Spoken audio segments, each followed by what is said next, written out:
All right, that's a great introduction. Hey, Lady Candace, How's it going? you know he got What's the up? What's name up? What's up, of everybody? Mike how and y'all doing Candace, today? tell me something good. What's new? Chaka Khan Candace, Chaka Candace. Yeah, hell yeah. Tell me something good.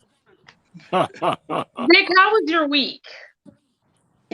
Well, it was rather uneventful, to be honest with you. I mean, in terms of my personal life, right? I'm getting Okay. ready for the start of my new semester, and I'm doing a virtual class, right? So I'm doing virtual classes this semester. So that ought to be interesting, to say the least. I prefer in-class teaching, but there's no way, folks, I'm going back to that classroom physically. Interesting. No way. Interesting. Yeah, that's going to be interesting moving forward, Mike, because there's been talk. Now, mark my words, what your boy, I don't want to say, Candace, I don't want to say his president's name because Mike will go in. But I'll say this, though. This is connected to my teaching. There are some who are suggesting that this administration is trying to hurry up and come up with a vaccine that they can put out there, right? So they can mark a victory with regard to this COVID-19 virus. And I'm saying that to say this: I'm not going to be the first one that's going to take it. I'm waiting to see what happens when they give other people this thing, man. So And I I'm the saw only that person who has that view. I'm not the only person with that view. so No, I sirree, Bob. I saw that they were, the allegedly they're trying to get people to take it by November 3rd or start taking it then. I just we'll let Mike take it first and go Oh from there. no! Well, okay. So I was hearing from people who work in infectious disease before Trump co-opted the CDC, right? And a lot of these people are saying there's no way he can get a vaccine out. But what he's going to do is tell us it's coming or tell us something is here. Even if it isn't, he's going to say the story that we do have something, and he's going to lie and say people are taking it or whatever, just to do what shysters do, what people do who are no good, who want to lie to you. He's going to do that to all of us, and once again mess over the American people with his lies. See, we wouldn't be in this position. In Wuhan, China, and other places, they are going back to school. In Great Britain and other places, they're going back to school because they bit the bullet. But we haven't bitten the bullet yet. We haven't taken the real medicine because we have the numbnusses who've been following Donald Trump, who won't take off their MAGA hats, but won't put on their masks. So hello to all of our Facebook friends. Hello to Irene. Hello, Hello to hello, Jeff. hello. Hello to Carl. Just want to make sure that we say hello. Carl is here, Mike. So we'll see how that works today. Well, let's also say hello to Carl's alter ego. Oh my What's goodness! what's his alter ego's name? What's his name? Hometown hero. Hometown Hero. Yeah, I guess Carl is like Clark Kent, and his alter ego is like Superman. What's up, Hometown Hero? I just think that and obviously that's going to be the biggest story of the day is to talk about that there is allegedly a vaccine that will be ready by November 3rd. And so I guess more than anything, I just want to know what's everyone's stance on it. And Vic said that he's not going to No way. he's not going to be in the first round of that. I No, did sir. volunteer Mike as tribute for said vaccine. Well, listen. Oh, I'm gonna say Superman's not coming to save us, but Black Panther can help. And so, I mean, listen. I want to talk about Chadwick Boseman first. Just say and contribute. Chadwick Boseman who passed away, who was a unbelievable source, and he was fighting cancer for the last 4 years. He played a great role. I don't think you can find anybody who's played that many gigantic roles. I mean, James. So we're going to talk about heroes and hometown heroes and that. So Mike, Nobody's going to save us either with a vaccination or anything else. We're going to have to save ourselves. You're breaking up here, but Hometown Hero did appear. Hometown Hero said that AstraZeneca is in stage 3 trials of the vaccine. Who cares about the politics? Good news for everyone. And Carl said that MAGA people I wear don't masks. trust it. I'm not the Hometown Hero. Hi, Mike. All right. And Hometown Hero said, I won't take it if Bill Gates has anything to do with it. And Irene said that Australia made the vaccine. My advice, don't take it. And Irene also said it's not enough testing. Don't. I agree with the fact that there's not enough testing. I don't So are we going to go? Can y'all hear me? Can y'all hear me now? How about now? it's Yeah, a little better. yeah, Yeah, go ahead. yeah. Look, yeah, still choppy. All right. Let me get in a better spot. I'm gonna back in. Please. All right, Vic. So Yeah, I guess just as we look at this, you've had some people who say that this might be a bit of a tactic, a bit of an election tactic, if you will, to make it seem as sure. though there's a situation under control that has not been under control the entire time. So to make it seem like there's a solution when there has not been a solution the entire pandemic. Absolutely, absolutely. I agree with that assessment. I was thinking along those lines myself. Certainly, he's trying to make up for lost ground because his mishandling of the COVID-19 virus is not a narrative that he wants to prevail. So he's trying to get away from that any and every way he can. So certainly, I see this as a political tactic. So that's making it look like he's doing something in terms of alleviating this major catastrophe and concern that exists in our land. But there's just far too many people who don't even trust the vaccine. Look, number one, don't trust the government. Then the people who aren't supporters of Trump, they don't trust him or his administration. So you have a nation that's not only divided politically, but we're divided in terms of life or death issues. And this is a life and or death issue in and of itself right now. So I don't even see how this could be alleviated, to be honest with you. So I guess my question for you moving forward, right? Because as a country, we cannot stay in the COVID pandemic. We can't stay there. We can't live here forever, right? Yeah. So I guess my question is moving forward, because you have an alleged vaccine which no one is going to trust to take, right? And you just made the statement yourself, because of the way that this pandemic has been handled in America, you have a lot of people who flat out just don't trust anything that the government is saying, even like you said, and it seems like in order to hide or mask the incompetence of how this has been handled, or the incompetence in which this has been handled, he's done stuff such as taking over the CDC, meaning I have all of this information and I'll give it out to you as whatever. He's done things such as, saying the numbers are fake, calling everything, saying that all of the Democratic states are handling it horribly, when in reality, we see the southern states who chose to listen to him have the high numbers. So I guess, and I'm just saying, as we move forward, if we're saying we do not trust the vaccine, we're saying we do not trust, and I'm going to say the leader only because he's in that position, even though we know no leadership has been shown. How does America move forward from COVID-19? If you're saying we're not going to take this vaccine, and if you have hospitals and stuff that are choosing not to go the vitamin C drip route and all of that, what do we do? How does America move post-COVID? How do we get there?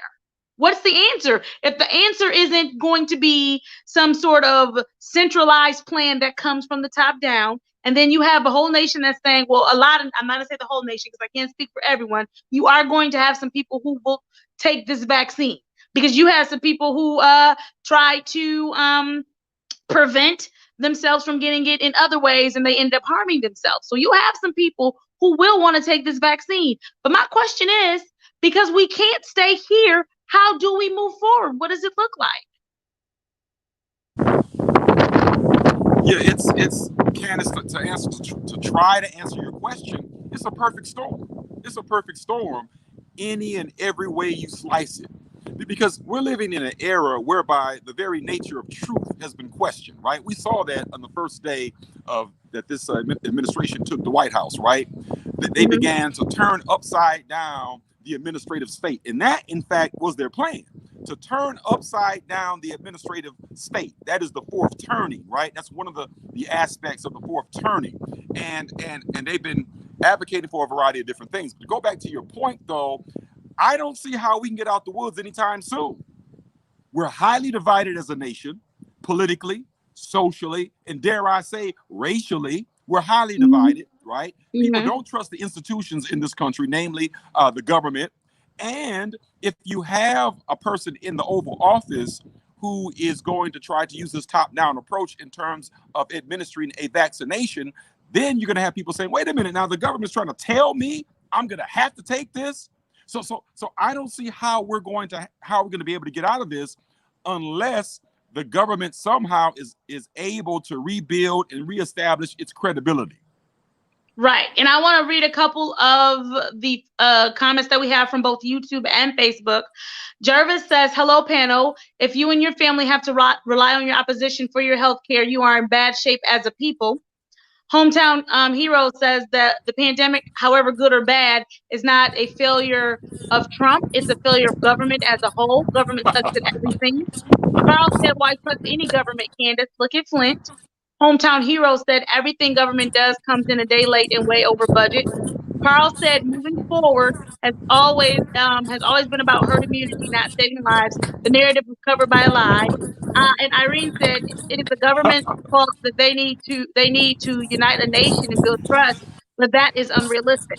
So I want to just look at a couple things. First, what Jarvis said, and I think that is a very good point. Of if you have to rely on your opposition, then you are in bad shape. I get it, but I think that in this case, and one of the things that seems to happen here is America claims that they're so against gangs, but the reality is the red Republican Party and the blue Democratic Party, that's gang right there. That's gang all day. We claim that we're so against gangs, but it seems like that's exactly what it's become. It's become, this is my side, that is that side, rather than looking at the government and saying, like Irene said, it is your job to unite us and put us under one thing. No, Trump was not responsible for starting the pandemic, but he didn't help stop it. He didn't help curb it. He didn't help flatten it. His failure to have a centralized plan only made it worse in this country. And when you have everybody doing several different things and people still wanting to travel and move about as freely as they were used to doing, and you have different states with different rules, you run into a problem where you cannot flatten a curve on a pandemic. So Trump's failure was not having a centralized plan. His failure was throwing out the playbook that was provided by the previous administration when it came to a pandemic or an infectious disease. That was his failure. Nobody's saying he started COVID-19 or he was the cause of COVID-19, but what everyone is saying is he did not do his job and alerting the people properly, because let's be honest, at the top of the year in February, he was saying this was going to be gone by April and that the warm weather would clear it up. And then after that, it became, once he couldn't control whatever Fauci was saying, it then became, well, I'm just going to take the information from the CDC and I'll give you whatever numbers. However, I think, and then by saying that, of course, we're going to have higher numbers than everywhere else because we're doing more testing. That is fine. But I think if you had someone with just a little, not even political understanding, just someone who can address just everyday average people with like some common sense would tell you that you could have figured out how to explain all of this in a way that people understood. The bottom line is you work in politics. There was no way you weren't going to take a hit from this. However, you wanted to be the leader of the free world. You wanted to be that guy. And now that you're that guy, you needed to be able to show some leadership. You needed to have a centralized plan. You needed to take those bullets as they came. Instead of saying that the states had to compete with one another to get ventilators or to get personal protective equipment, and then you buy up all the personal protective equipment and then say, oh, this is just our stock and this is our supply and the states are on their own. I think that there was a lot of failure on his part. And at this point, anyone that can't be honest about how he has failed during this pandemic, I can't even take you seriously because you're not even willing to be honest about yourself with how this man risked your life. Go ahead, Vic. I can't hear you, Vic. Go ahead. couple quick points there, Candace. I forget the name of the listener who made this point, but he was making reference to this idea of relying on one's enemy, and I think that point is significant, right, regarding this whole COVID-19 situation here. Because who do you believe at this point? Who do we believe?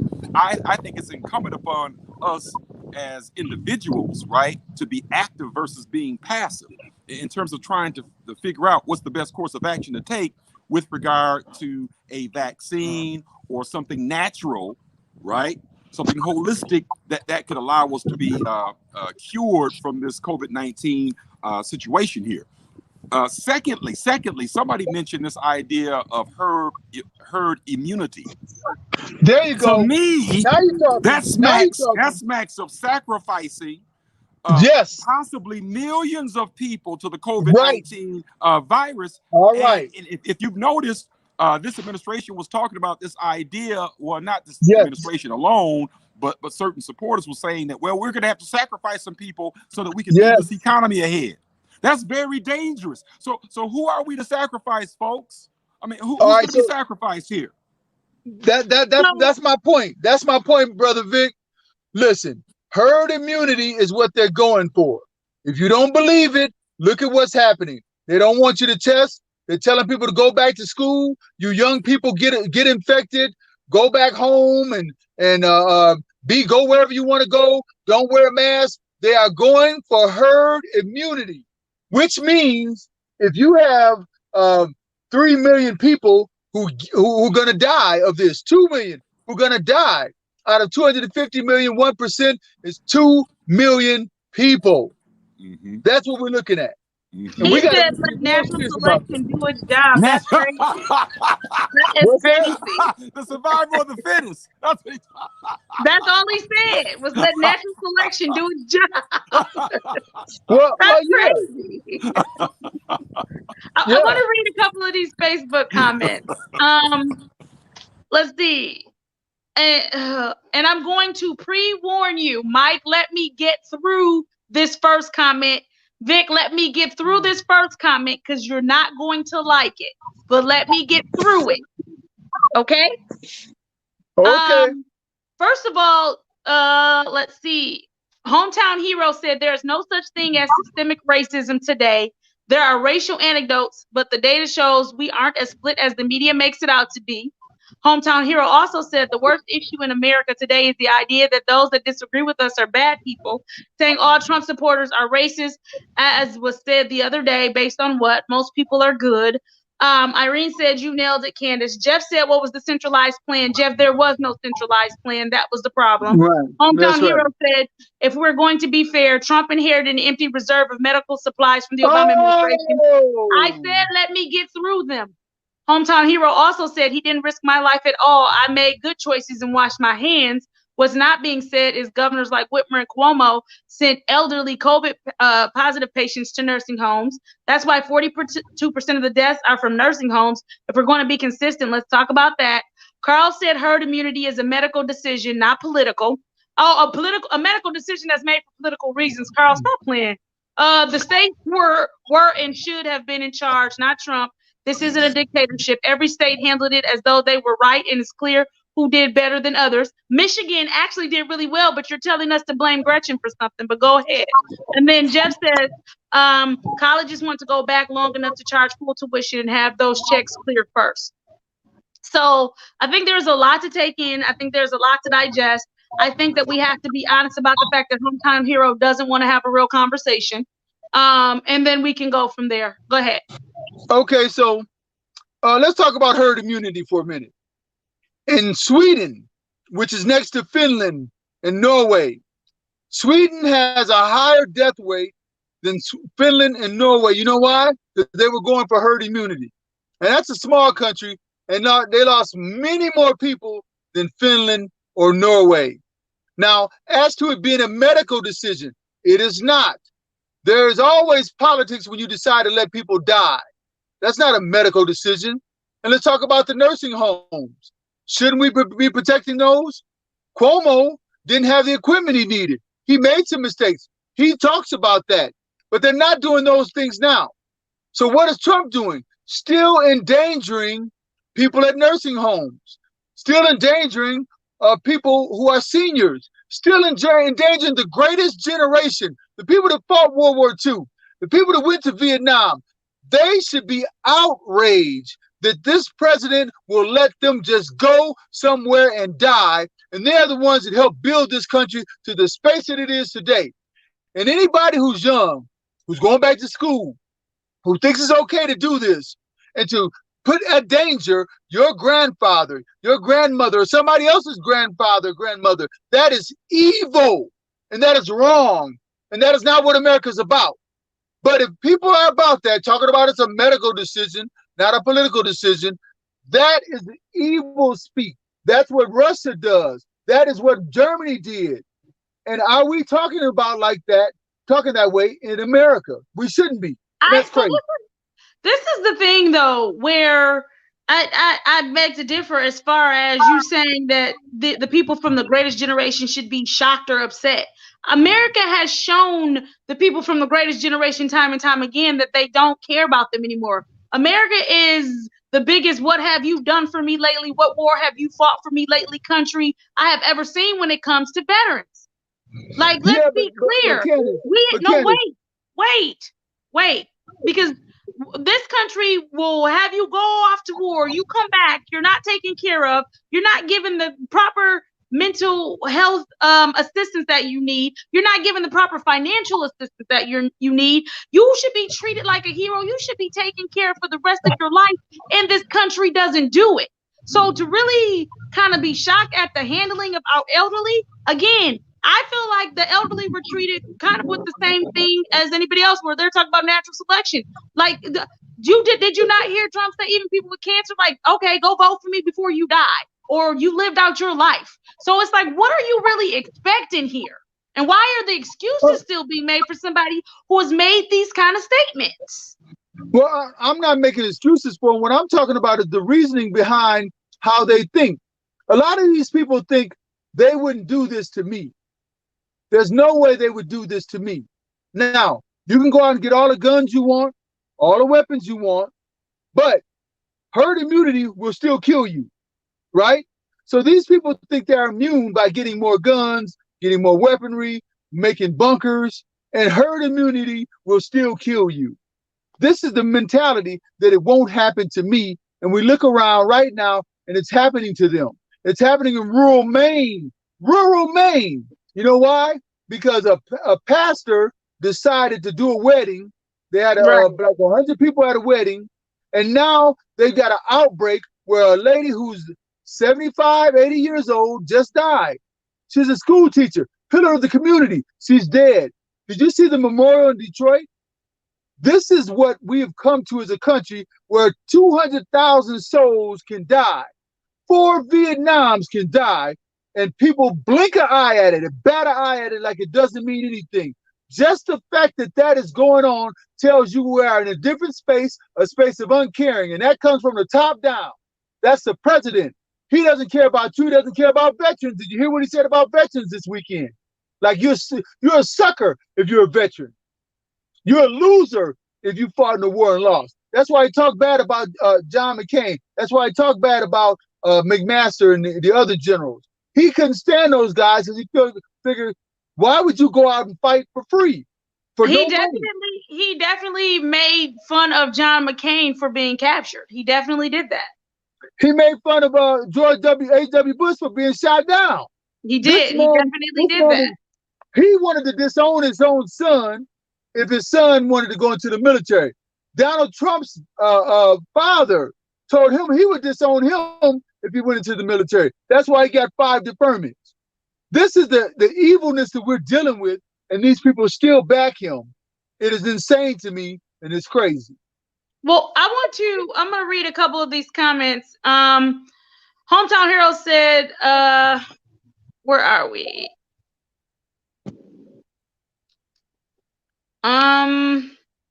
Facts don't care about feelings. How am I not having a real conversation? There was never a shortage of ventilators in any state, including New York.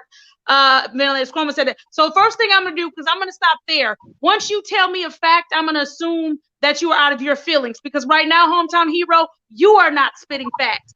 Michigan had a shortage of ventilators, and we had to get ventilators from California. If you have to go get a ventilator from another state, that's called a shortage, hometown hero, right or wrong.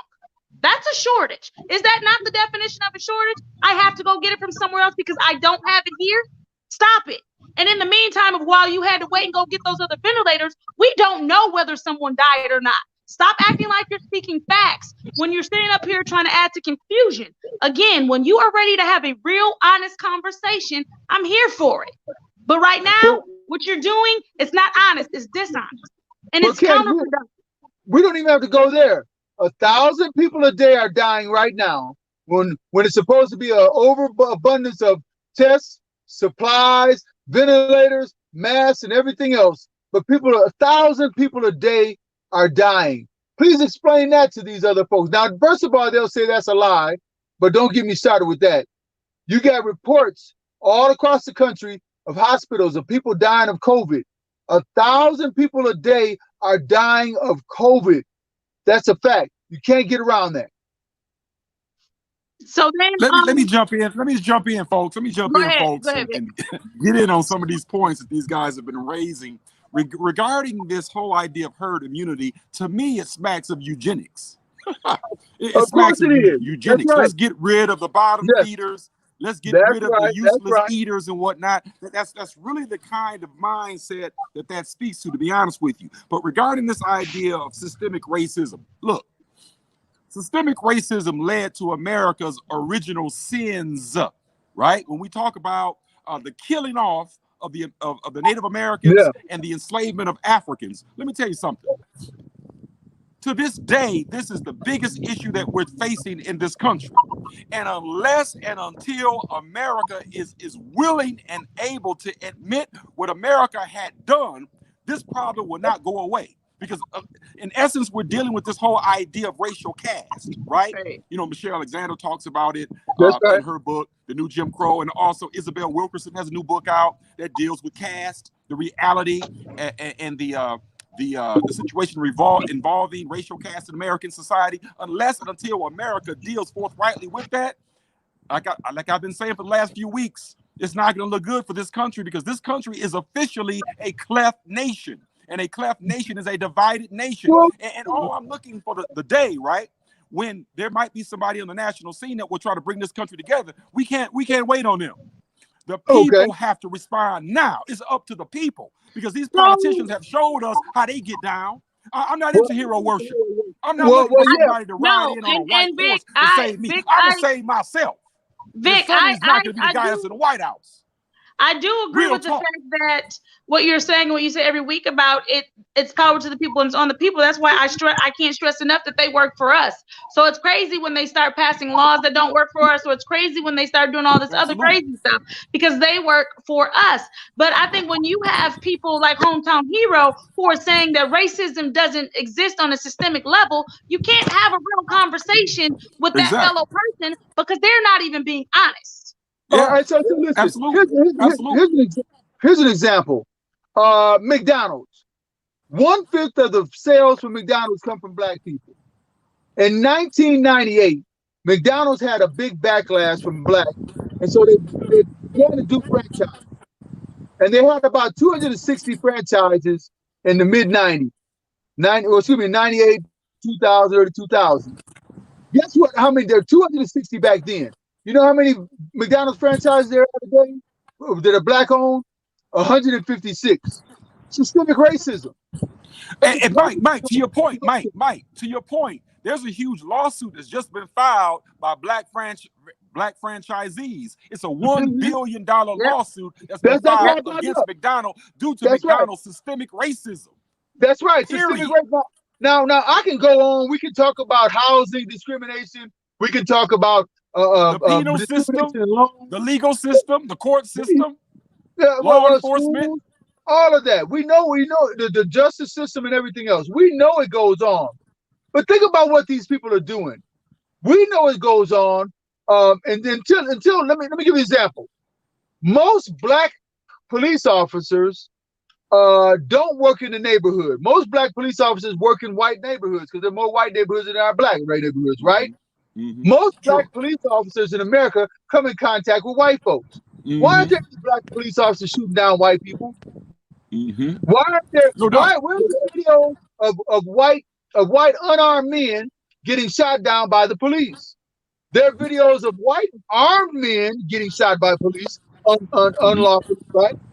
But there are no videos, very few videos, or Very videos that few. I've seen of unarmed white men laying on the ground getting shot, going to get their wallets getting shot. There was a white guy the other day who was screaming and hollering at the police officer, told him he would kill him. He was in his truck and jumping in his truck, just like we talked about Brother Blake who got shot and almost murdered by a police officer. This white guy got out of the truck. Police officer said, get out of the truck, get out of the truck. He got back Yeah. and told him, you get out of here, I will kill you. He told him, I'll kill your family. He told him, he threatened the police officer. Guess what? He didn't get shot. Not at all. Mike, to your point, check this out. Remember that rancher, the Bundy rancher? Oh, we don't get to talk about the Bundy boys, yeah. His supporters came out there with guns and stood down federal troops and state troops, state police and whatnot out there in that western state. Nobody got shot out there. Well, maybe one person, right? But we talking about a group of persons who had semi-automatic weapons and rifles and whatnot. Right. What happened to them? And the one guy who got shot rushed the police. He was mad and had enough, and he rushed the police. But this is the question I got, talking about being mad. What are white folks mad at? What are these racists mad at? They got everything. They got the White House. They got the Senate. They got the cities. They got Montana. Like, what are y'all mad at? Let's be truthful here, Mike, right? I think, and Candace, I've been saying this all along for the last few years, it comes down to race. Of course it does. And even from a technical or scientific perspective, race, this idea of being able to put people into distinctly separate categories and call it race is a false social construction. Race, in that regard, does not exist. It absolutely does not exist. It does not. There's only one race, that's the human race. Of course, we have many ethnic groups, many nationalities, many cultural groups, language groups, etc. But the first human beings were born on the continent of Africa and moved out of the continent of Africa, began to people other parts of the world, and based upon where they landed, whether they were in the northern hemisphere or still in the southern hemisphere, their bodies either, if you're in the southern hemisphere, doled out significant portions of melanin to protect us from the sun's rays. But if you live in the northern hemisphere, your body doesn't have to produce as much melanin.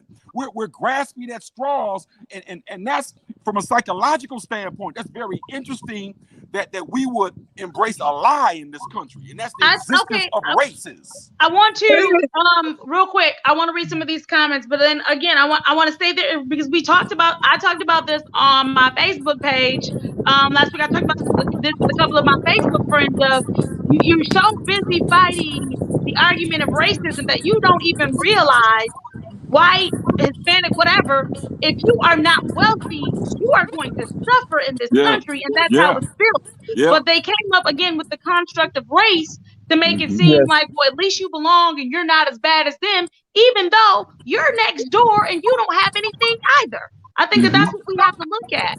I think that it's important that but to sit up here and be a denier or to believe that you don't have people who have bought into this whole idea of race and use it in an evil way, I refuse to act like that's not a thing, because it is a thing. Just yesterday, we had somebody driving in Grand Blanc, and I'm not going to name the name of the company because the company took care of the problem immediately, but somebody was driving down the street in Grand Blanc, Michigan, and this company truck pulled up next to them. Two white guys in the company truck starts calling this young lady all kind of N-words, just berating her. She didn't even know him anything. She pulls out her camera, starts recording them. They're like, F you, you N-word, that's why you're black, blah, blah, blah, whatever. Keep in mind, they hadn't had any kind of conversation or confrontation before that. And again, the only reason I'm not going to name the name of the company is because within 17 minutes of the company finding out, they had separated the person's employment. So it's no need to say the company's name. But when you have things like that happen for no reason, and then you have people who will deny that racism is real, that racism happens, that's crazy to me. And then for people to say that everybody that supports Trump is not a racist. Well, you said, well, if you're not a racist, you're okay with racism. Right.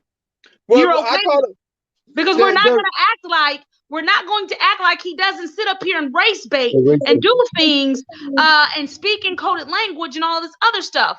And my thing is, I get so angry because it's like, if it were being done to you, I would not be okay with it. But for you to be okay with it being done to me, you're the problem. I would not be okay with it. And commissioners on here, and they had a good point of Barack Obama would not have been elected without white people. Absolutely, you're correct. And we're not saying that he would have. When they are saying that, they're talking about racism. They're talking about racist white people. But I think you two also need to be very clear when you say that you don't just say white people, that you make it clear that you're talking about racists. But I want to read some of these comments as well. Let's see. Commissioner, I just read your comment about I'm pretty sure it took a whole lot of white folks voting for Obama for him to get elected. Doesn't happen without whites. Jarvis says that chickens coming home to roost. America path was set from America's choice to form its government in Rome image. In Rome, you could not vote unless you own. I'm not right there, Paul. I'm up a little bit more. In Rome, you could not vote unless you own property. Eliminate the poor vote. Let's see. We're gonna go down a little bit more.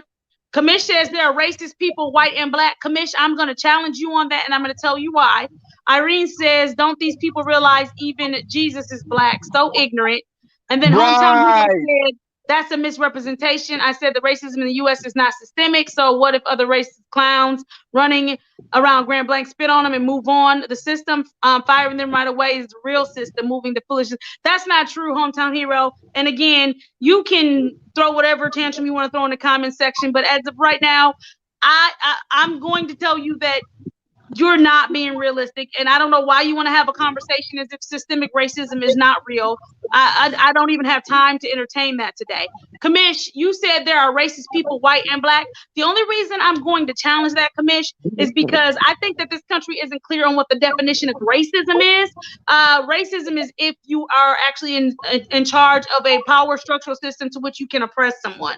That's the only way that you can be considered a racist. However, Kamish, you are correct on the fact that there are prejudiced black people. There are prejudiced Asian people. There are prejudiced Hispanic people, Latino people. You are absolutely correct that white people are not the only ones with prejudice, but they often are the only ones in control of systems that can oppress people because of their prejudice, which is why the term racism is actually is used more so in that direction. That's why. But you are correct in the fact that there are a lot of races that have different prejudices that they hold towards someone else. And again, like Vic said, it's so weird to even say races. There are just different prejudices that we have toward one another based on stereotypes or based on skin color or based on what complexion or whatever. But so you are correct in that. The only thing I'm challenging is whether or not there's a control over the system. That's it. Go ahead. Yeah, Candace, remember as we were addressing this issue, this issue goes back to nativism. Right. Because I would contend that Trump is a nativist. He's a nativist. He's not the first person of his ilk who have been admonishing or promoting the idea of nativism. So when you say nativism, here, break that down a little bit better when you say nativism, because clearly Trump is not native to this land. So break that down. And I don't think he's a nativist. Essentially, a nativist is a person who believes that only a certain group of people exist or have rights to a particular land. Okay. So along that line of thinking, there are those who suggest that it's Anglo-Saxon culture that is true American culture, and every other ethnic group has to acquiesce and to assimilate into Anglo-Saxon mores, values, and traditions. That's what it comes down to. Can't be the true American culture because they're not from here.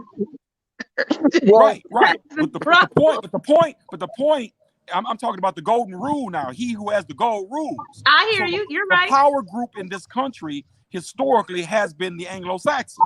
Therefore, you have persons who are saying that the Anglo-Saxon group is the legitimate American group, and all other groups have to assimilate according to Anglo-Saxon mores and values, thoughts, and traditions.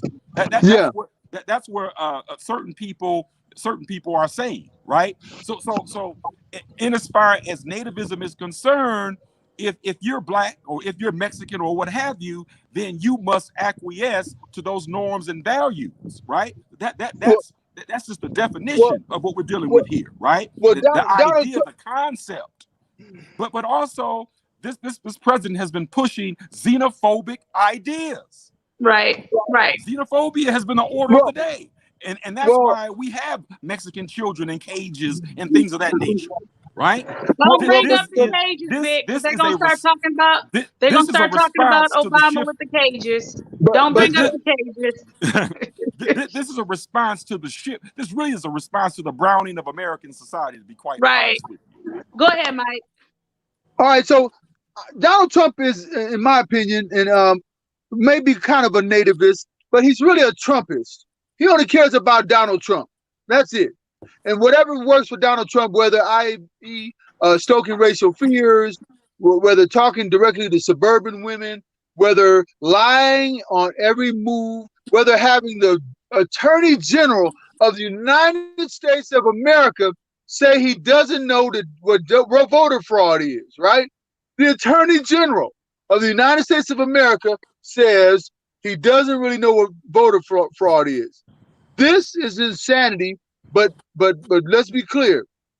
Racism or racist or nativism are kind of a little bit different. But nativism is not what Donald Trump is. Donald Trump is a Trumpist. He only I cares about disagree, Donald Mike. Trump. I disagree. I think that the ideas he's promoting, he may not intellectually lay claim to that, but I think the truth is in the pudding. I think in terms of what he's doing, right, is our nativist moves. But I don't want to get into a battle of semantics, right? Whether you call it Trumpism or nativism or racism, I Yeah. think they're all the same. To be quite frank, be quite honest Well, with you, this is to the detriment of this nation. That's what I'm saying. well, Trump. Okay, so listen. Trumpism is meaning that he only cares about himself. He'll use nativism if it helps him stay in power. He'll use racism if it helps him stay in power. He'll use business interests if it helps him stay in power. The only thing he cares about is staying in power. And he doesn't care about nativism per se, about America per se, because he keeps doing the business of Vladimir Putin. Vladimir Putin is his buddy, and he only cares about Vladimir Putin. Okay. Well, so the question I think is that advantageous to American society? Whether we talk about nativism, racism, or whatever the case may be, No, Trumpism, not at all. is it advantageous to America the whole? And what I'm saying is that if we continue down this road of nativism, down this road of prejudice and bigotry and racism, then America will be pulled apart. America will not only be a cleft nation, but America will be literally a torn nation. In the manner of the Roman Empire. People act like empires don't rise and fall. America is an empire, and what we're seeing here is the declining years of a once great nation that is declining, and if it continues on this road, it will go the way of ancient Rome, ancient Greece, ancient Egypt, whatever the case may be. That's where we are right now. And unless and until America begins to deal with the pressing social, political, economic, dare I say, spiritual issues that are confronting this nation, then this nation, as we know it, will cease to exist. Trust me on that one. You don't want to see that happen. You don't want to see that happen. Not during your life or your children's lives. I agree. But Donald Trump is expediting the fall of America, right? I Mm-hmm. mean, this is what he's all about. But the cynics and the people like Hometown Hero and others who blindly follow Donald Trump have no idea of the history of this country. Yes, it was built on slavery. It was built on racism. But we're trying to get above that, right? And how do you get above that? You start thinking differently. You start thinking about everybody as a human being. Everybody has rights. Everybody has the ability to live free or die or live free without tyranny. We have the right to that. That's an American thing. We don't have a right to drive, but people act like it's their right. We don't have a right to mask, but people act like they don't have to do that. We are dealing with crazies right now, and we better step up to the game, or these crazies will drown everybody out who makes sense. So, Hometown Hero said the gist of this is everything is the fault of the guy who has been a politician for 3 years. It's almost as if the earth started spinning in 2016. Jarvis says Trump constituents are nativists, so he has to speak to them. And Kamish said, I think politicians who have 40 plus years of service are more concerned with staying in power. I want to first hit what Kamish said. You know how I feel about term limits and everybody staying in forever. So I think it goes without saying where I am with that comment. The Trump constituents are nativists, so he has to speak to them. And Hometown Hero, I don't know what else to say to you because Trump does no wrong. Everything's flawless. America's not racist. The veterans are treated perfectly.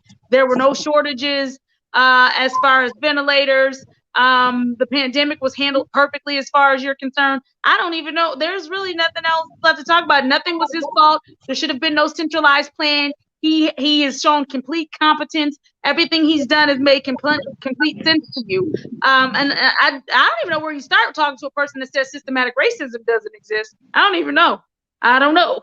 Well, I don't even know. I mean, and look, this is who we're dealing with, and these people will dangerously follow Donald Trump off America's proverbial cliff. We are pushing this country off a cliff into race war and things like that. Now, let me speak about something because y'all always want to criticize. But did you see how Joe Biden handled himself this week? I think he did a great job. Can we acknowledge the great job Joe Biden has been doing lately, out on the stump, not making mistakes, stumbling a couple times, but getting back up and making it happen? Can we talk about that? He's done a great job doing what? What did he do? Well, he went to Kenosha, right, Mike? He went to Kenosha. He went to Kenosha. Vic, don't help him. Well, no, that's what I'm saying. I was about to say that. He went to Kenosha. He spoke about Donald Trump. He said, hey, this is Donald Trump's America. He looks presidential when he's talking. He's not talking nonsense and crazy. Listen, I myself had to go back to some old Obama clips to just realize what a good articulate president is. Donald Trump won't even get in front of a bunch of teams. I remember there's Vice President Biden and President Obama was speaking in front of teams, answering their questions openly, honestly, but with a sense of purpose. We can't even imagine Donald Trump doing anything that regular, that crucial. Trump was too busy signing autographs, talking about selling on eBay. You'll get $3,000 guaranteed. That's what he did this week. Yes, he did. The man is crazy. Man, listen. Let me tell you one thing that I have learned in these last 4 years, right? What's that? That I don't think that I've ever really taken into real consideration, right? And it took this presidency for me to see it. There is definitely a difference between a Trump supporter and a Republican. That is for sure. There is a clear-cut difference. Whoa. But get out of here, Mike. I agree, Candace. I agree. Mike, thank you, Vic. Mike, you gotta be honest. Mike, I know you don't want to hear it, Deep Blue. I know you don't want to hear it. But there is a difference. Let me tell you something. Let me show you how you know that there's a difference between a Republican and a Trump supporter, Mike. Republicans have been coming out endorsing Biden. Yeah, they have, no doubt. Most in of droves lately. So let me make sure I got this clear, because none of them are in positions where they're running for office right now. So that means the Republicans who are in office all support Trump. So you're talking about retirees, people who are last termers. There are no Republicans right now that I know of right off the top of my head who are in office, scheduled for election, who are not backing Trump. So you can talk about all these names, but Mitch McConnell's a Republican. Kelly McEnany is a Republican. The lady who just won, I can't remember what state she was in, but she just won her seat talking about QAnon and talking about black folks, and she's a I racist think to the that, core. Mike, I'm going to have to disagree because the Ohio governor. Let me tell you one thing about Republicans. They don't forget when you jump ship. So regardless of, unlike Democrats who forgive and forget, Republicans don't forget when you don't fall in line. So they are risking something by coming out. So I am going to say that there is a difference. There's a difference. Oh. And McConnell, hold up. McConnell's not a Trump supporter. McConnell's an opportunist who's been in there all those years. That's my point. Mitch That's my McConnell has point. literally been in office longer than I've been alive. That's right. And you're making my point. He's a Republican and he's supporting Trump. Mitch McConnell, he's an opportunist. He's a political opportunist. Thank you. He's Whoa. seizing the day, Hold on, wait a minute. to further his political ends. Hold on, is he Republican?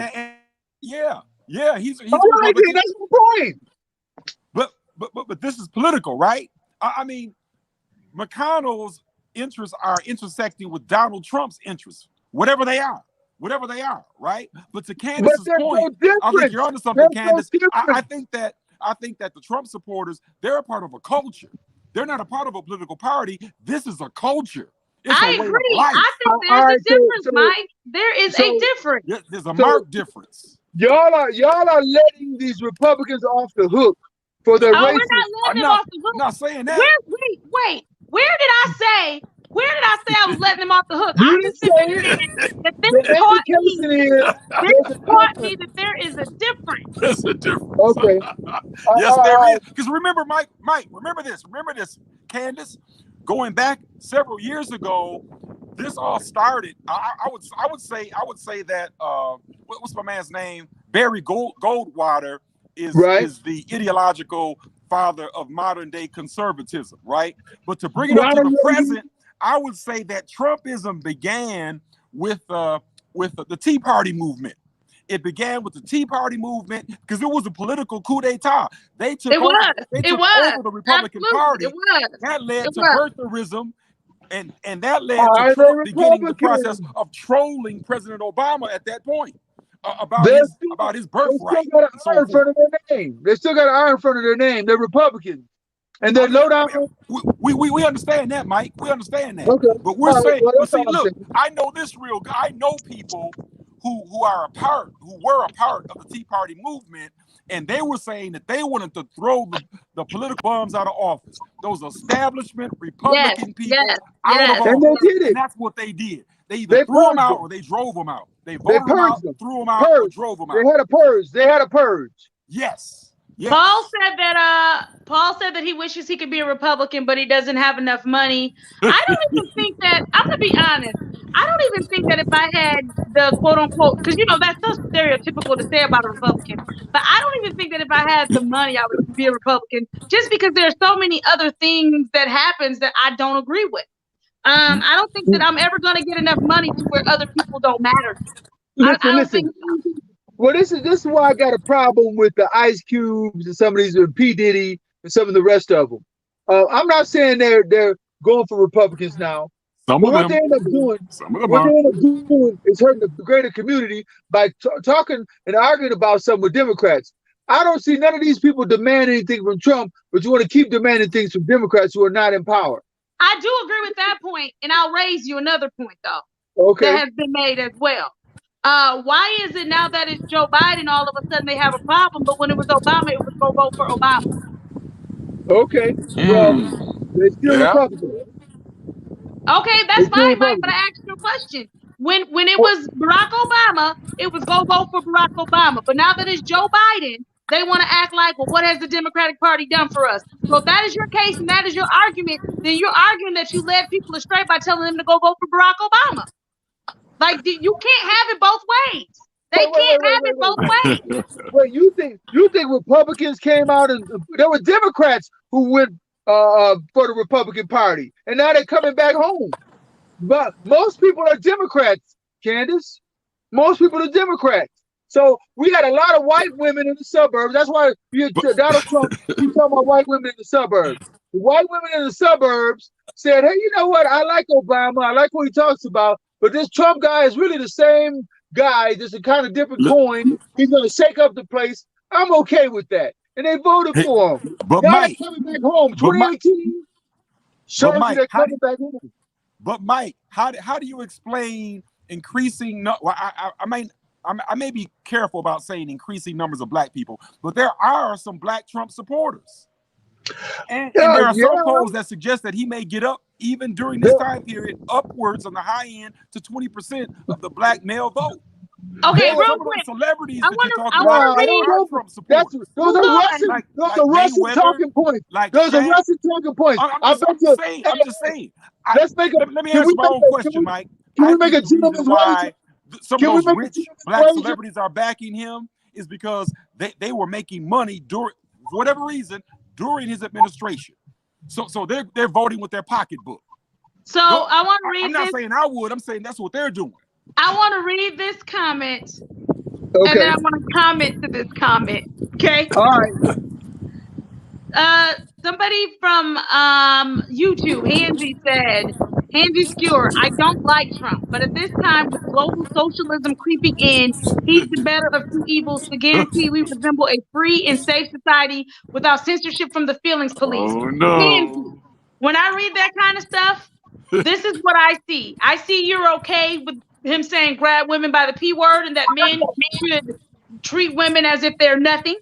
I Yeah. see that you're okay with the way that he constantly says racist statements and tries to veil it like they're not racist statements. Anytime I see something like he lets us say whatever we want to say, it's almost like we want to say the N word, or we want to say racist words, or we want to disrespect women. That's what I read when I see that. Absolutely.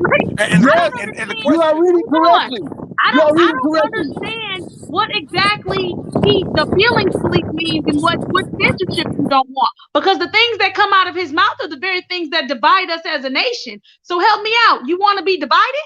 I don't get it. What do you mean by that? Go ahead, Vic. And the question is whether or not this nation will be free, right? I mean, I would contend that 4 more years of Trump may lead us down the road to authoritarianism. Because Oh, we That's already the there. thing. We already he's there. upending the major institutions of this country, including the rule of law. For some He's reason, maneuvering but around these institutions, right? But He's for some doing that reason, his on a consistent supporters basis. don't seem to see how he is stealing their rights from them. They don't see how he's snatching it one by one by You know what? not adhering to and upholding the Constitution. I'm Hey, telling Candace, you, you know listen, what? You know what? racism can't be that important to you that you're about to give up your freedom. It can't be No, because that's what you're doing. hold on, wait. It is. Hold on, it is that important. So let's get something straight. These people, most of the KKK people, if America was all white, we'd be like Finland or Sweden. We'd have socialist stuff. We'd have welfare programs. We'd have feeding programs. We'd be helping white people if it was all white, right? And so this is the issue. And let's talk about socialism for a minute. The creeping socialism. Those are talking points. Donald Trump is kissing the boot of the biggest socialist on the planet, Vladimir Putin. And you want to know what's crazy, Mike? Is every time you say that and you point that out, I notice they never respond to that. Every time you point that out. They can't. Because Russia is our friend. That's why. Listen, Vladimir Putin right now is so hardcore, he poisoned a man on French soil. He poisoned another man on British soil. He snatched a guy off the streets in America and Trump hasn't said a word. He's a punk. He's a, you know what? Trump is kissing the boot of the biggest socialist on the planet. And these people right now are okay with it because they are that much of a racist. I'd rather be a socialist and bow down to a white man who's a socialist in Russia than let you Negroes get anything here in America. And Okay, listen, their loyalties don't lie with America. We got to get this thing straight. They don't care about America. They care about whiteness. I heard a guy say the other day, white pride worldwide.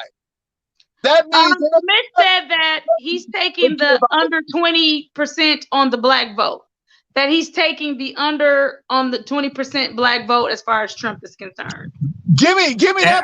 But I would say this, y'all. I would say this. I would say this. Yeah, yeah. Here- 90%. here's my point. Here's my point. Right? There are certain posters who were saying, now this was prior to the breakout of the COVID-19 virus. He would get anywhere between 14 to 20%. 14% on the lower side, 20% on the higher side. But the exact right number is irrelevant. The point I'm getting at is that you're seeing a reassessing of our relationship with these specific political parties, Democrat or Republican, and the political system in general. And I think it's a good thing to see that, right? I don't think we should put all of our eggs in one basket. Now, I wouldn't become a Trump supporter. That's not me. But I'm of the firm belief that we don't have permanent enemies or permanent friends. We have permanent interests. And the question for Black America is, what are our interests? That's the Well, question. well, All right, first of That's the all, question. wait, We we are to can't even use talk these about our political interests parties without as getting shot in tools the and back 7 instruments. times. We Mike. can't even talk about our interests without getting shot in the back 7 times. Mike, I don't know what I understand that, Mike. America's a thriving racist country. I get that. Commish just said something was racist as all get out. I don't know whose comment he was referring to. But anyway, we're going to have to go ahead and wrap this up. Hometown hero, stick in there, buddy. There was a time where Mike and I didn't get along for 3-4 weeks straight. So apparently it's just your time with me. So just stick in there. We thank everybody for tuning in. We thank everybody for their opinions, because that is the name of the show, whether we have the same opinions or not. We appreciate you tuning in. We will be back here next week from 5 to 6 p.m. We're going to give Mike 20 seconds. Go. Listen, what Trump has been talking about the military is calling people suckers. I'm not a sucker. I joined the military. I'm proud of my service to my country. I'm proud of my service and other people who have too. Donald Trump does not respect wounded veterans because for him, everything is transactional. Why would I go and fight for a country unless I'm getting paid some exorbitant amount of money? He's only transactional. He only cares about himself. He can't even understand why somebody would sacrifice their life for their country. Because believe me, y'all, he wouldn't do it. So let's remember that. He hates veterans. He does not like it. No Trump person, no Trump family member has ever served in the military. I think except for like a brother of his and his dad disowned him, called him a sucker and called him a sellout and a loser. They don't respect the military. Mike, that's over 20. Thank you very much. And the thing that they were saying was racist. Paul, go ahead and mute Mike. The thing that they were saying was racist was Mike's rant. Vic, go ahead. 20 seconds. This real quick, right? It was said on one day that while Dr. Martin Luther King Jr. was having a conversation with the actor Harry Belafonte, that there was a concerned look that shone over his face. And Belafonte asked Dr. King what was the problem. And King said to Harry Belafonte that I believe that I have encouraged our people to enter into a burning building. And that burning building was America. Fast forward to 2020. As that same man, Dr. King, wrote the book, Community or Chaos, Which Way? We are faced with that question right here and right now as America's on the crossroads. So I say to America, which way? Community or chaos? All right. Well, thank you for that. And I'm just going to close with the fact that I am definitely a power to the people kind of gal. I believe that, we are the key. I also know that we cannot ignore millions and millions and millions of people's experience with the systems in America. We cannot pretend that systemic racism is not true. We cannot pretend that it is not real. We cannot sit up here and not acknowledge it only because it helps fit a false reality we would love to believe in. I hope that one day America does get to the point where systemic racism is just a long story told long ago. But unfortunately, that's where we are now. And until we address it and deal with it, we won't be able to conquer it. Another thing before I get out of here, we cannot miss the fact that classism is very real and that there is an oppression going that way, no matter your color, that you're financial stable in life. It literally affects you in this country. Can you afford to live? Can you afford to have a home? Can you afford to, when I say live, I mean healthcare, When I say live, I mean, can you afford to take care of your family and these babies that they want here so bad? I think that we got to pay attention. We have to pay attention and we have to stick together. But at the same time, we cannot knock or act like certain experiences do not happen in this country that we know happen. This has been Whose Opinion Is It Anyway with Candace And Victor. and Mike. We're just going to leave Mike on mute. And we'll be back here next week from 5 to 6. Peace.